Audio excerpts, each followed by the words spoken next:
Hi everyone, we're back again to do a really fun recipe using butternut squash from the mobile market. If you like to intensify the flavor, you can roast. But anyway, first we're going to have an onion. On the root end, you slice through the root and cut it right in half. It's really easy to peel. Take the peel. In order to chop an onion, you slice it just like this. Then you can cut through this way, and then you chop this way. And you have perfectly small pieces of diced onion. Okay, so the thing about preheating the pot is you want the vegetables to saute, and this will just give that a head start. I'm going to add some olive oil to my pot, and I'm also going to add about a tablespoon of butter. Just tastes really good with vegetables, so so that goes in. I'm going to cut off the ends. I'm going to slice it into small pieces this way. We want to make the celery small because I want to be able to blend it in the soup and not have big pieces of celery. It's going to be a creamy soup. This is for flavor. This is called a bench scraper, by the way, in case you haven't seen it. Just makes it easy to throw stuff in the pot. I'm going to take my veg and get it in. Hear that sizzle? That's what you want to hear. You want to hear that sizzle. It's so good. Just want to mix it up. And right here, this is really important when you're cooking. You want to start seasoning right away. So we're going to start with a little bit of salt and pepper. Stir it up and just let it start cooking. Next thing we're going to do is the carrot. Same thing. Pretty small.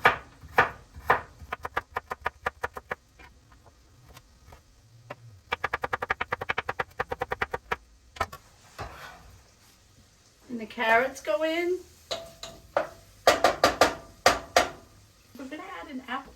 This is so good. This will add a little bit of sweetness. We're going to cut the apple in half. Half again. Cut out the core. Just slice it.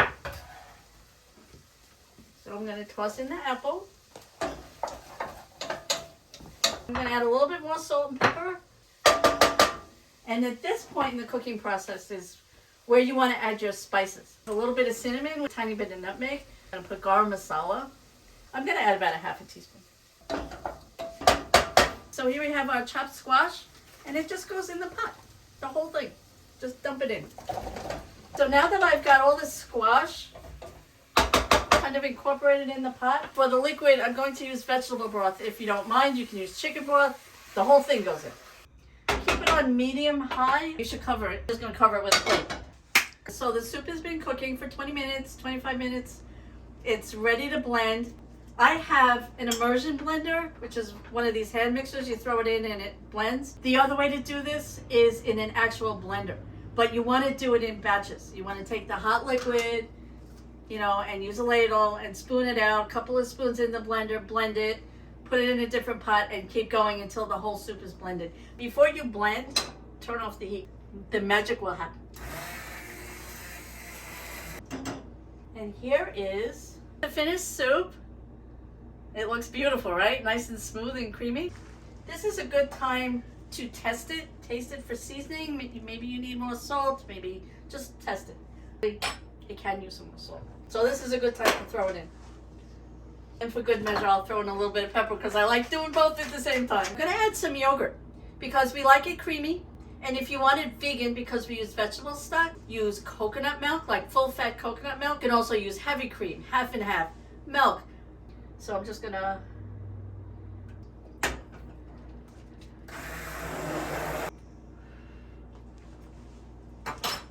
I think I'm gonna add a little more yogurt just to give it a little bit more body. And the last thing I'm going to do, put a little bit of fresh thyme in the soup just to get that beautiful thymy fragrance. And here we go. We have our finished butternut squash soup from the mobile market. All the ingredients are from the mobile market. So how good is that? And here we go.